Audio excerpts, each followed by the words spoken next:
Hello guys, இந்த வீடியோவை ஒரு கோட் சொல்லி ஆரம்பிக்கலாம். அது என்னன்னா, you don't pull a business, you bull people, then people bull business. இந்த உலகத்துல எக்கச்சக்க பிலோசோபர் இருக்காங்க. அவங்க சொல்லக்கூடிய கருத்துக்கள் தான் நம்மளோட வாழ்க்கைய பெரிய தாக்கத்தை ஏற்படுத்தும். இப்படிப்பட்ட பிலோசோபர்லயே ஃபேமஸான ஒரு நபர் தான் இந்த சாணக்கியர்.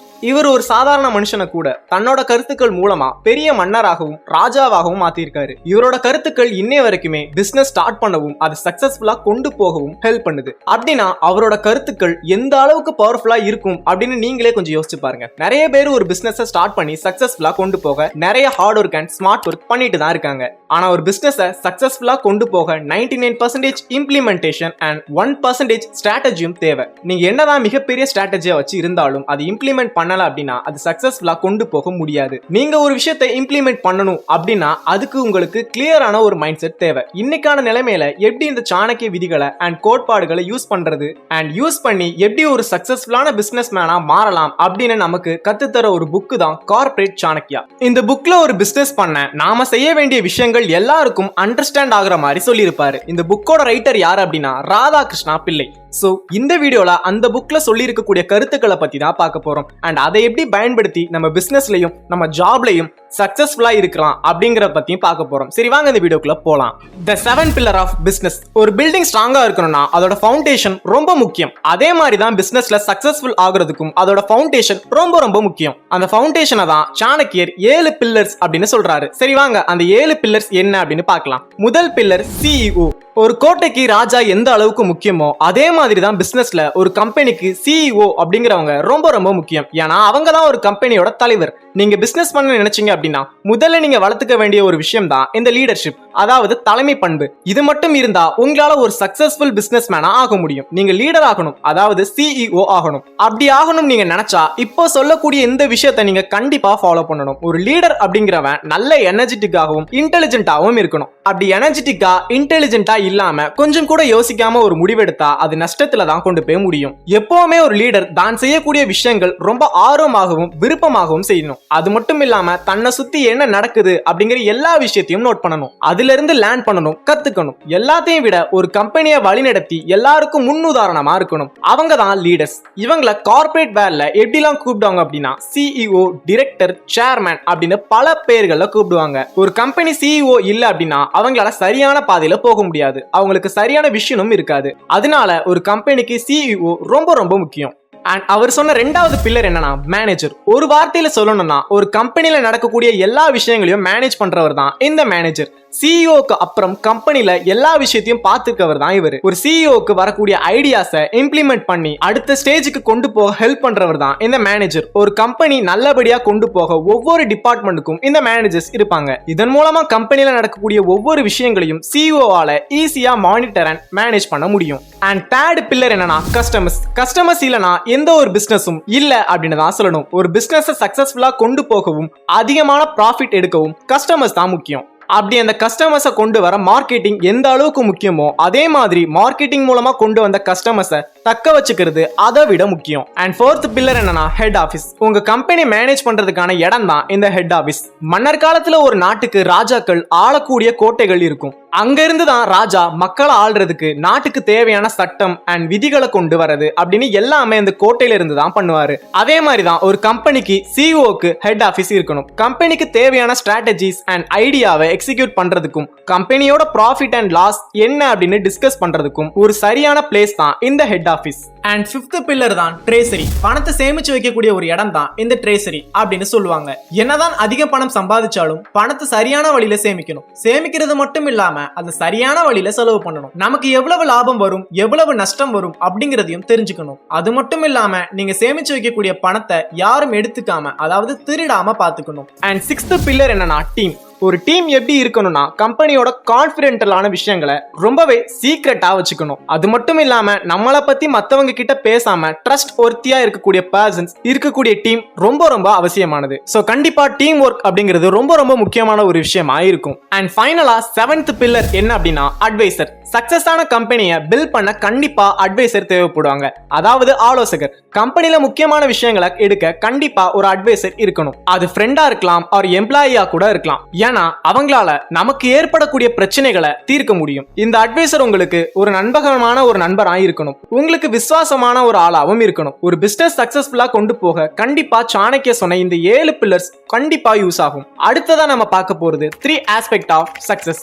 இன்னைக்கான சூழ்நிலையில எந்த ஒரு பிசினஸ் பண்ணாலும் கண்டிப்பா காம்படிட்டர்ஸ் அப்படிங்கிறவங்க இருப்பாங்க. பிசினஸ் பண்றப்போ லக்க மட்டும் நம்பி பண்ணக்கூடாது. அப்படி நீங்க பண்ணா உங்களுக்கு லாஸ் தான் வரும். நீங்க 99% ஹார்ட் ஒர்க் போட்டு உங்க பிசினஸ் பில்ட் பண்ணா கண்டிப்பா உங்களுக்கு 1% லக் கண்டிப்பா இருக்கும். நீங்க எல்லாருமே இந்த ஒரு விஷயத்தை புரிஞ்சுக்கணும். யாருமே ஒரே நெட்ல சக்சஸ்ஃபுல் ஆக முடியாது. சக்சஸ்க்கு பின்னாடி நிறைய ஹார்ட் ஒர்க்கும் எஃபோர்ட்ஸும் கண்டிப்பா இருக்கும். நிறைய பிராண்ட்ஸ் அவங்க மக்கள் எப்படி சக்சஸ்ஃபுல் ஆகிறது எப்படின்னு தெரிஞ்சுக்க நிறைய டைம், மணி, எனர்ஜியை செலவு பண்றாங்க.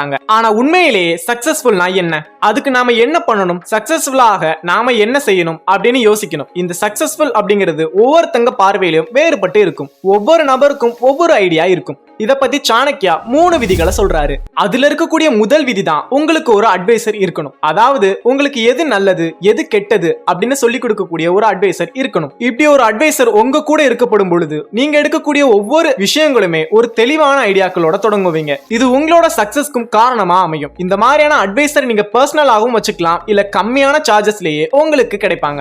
ரெண்டாவது விதி மென்டலி ஸ்ட்ராங்கா இருக்கணும். நம்ம சரியான நேரத்துல சரியான முடிவுகளை எடுக்க நம்ம மனசு ஸ்ட்ராங்கா வச்சுக்கணும். நம்ம செயல்கள் எல்லாமே நம்ம சிந்தனையோட வெளிப்பாடு தான். நீங்க ஸ்ட்ராங் ஆகணும் அப்படின்னு நினைச்சா கண்டிப்பா மென்டலி ஸ்ட்ராங் ஆகிறது அவசியம். நீங்க ஸ்ட்ராங் ஆகணும் அப்படின்னு ஆசைப்பட்டா நீங்க மென்டலி ஸ்ட்ராங்கா இருக்கக்கூடிய பர்சன்ஸ் கூட ஃப்ரெண்ட்ஷிப் வச்சுக்கணும். இப்படி பண்ணும் பொழுது ஆட்டோமேட்டிக்காவே நீங்க ஸ்ட்ராங்கான ஒரு பர்சனா மாறுவீங்க. சோ உங்க கூட இருக்கக்கூடிய ஒரு மென்டலி ஸ்ட்ராங்கான பர்சன் கூட ஜாயின் ஆயிக்கோங்க. அண்ட் மூணாவதா லீடர்ஷிப் ஈக்குவல் பவர். மன உறுதி அண்ட் உற்சாகமா இருந்தாதான் நம்மளால எதை வேணாலும் சாதிக்க முடியும். எந்த சிச்சுவேஷனா இருந்தாலும் பயம் இல்லாம தைரியமா ப்ராப்ளம ஃபேஸ் பண்ணவங்க தான் சக்சஸ்ஃபுல்லா அடைய முடியும். நாம வெற்றி அடையணும் அப்படிங்கிறதுக்கும் தொடர்ந்து அடுத்தடுத்த ஸ்டேஜுக்கு போகணும் அப்படிங்கிறதுக்கும் நிறைய வித்தியாசம் இருக்கு. சோ இத தெரிஞ்ச ஒரு கம்பெனியை நடத்துறவங்க தான் சக்சஸ்ஃபுல்லா ஆவாங்க.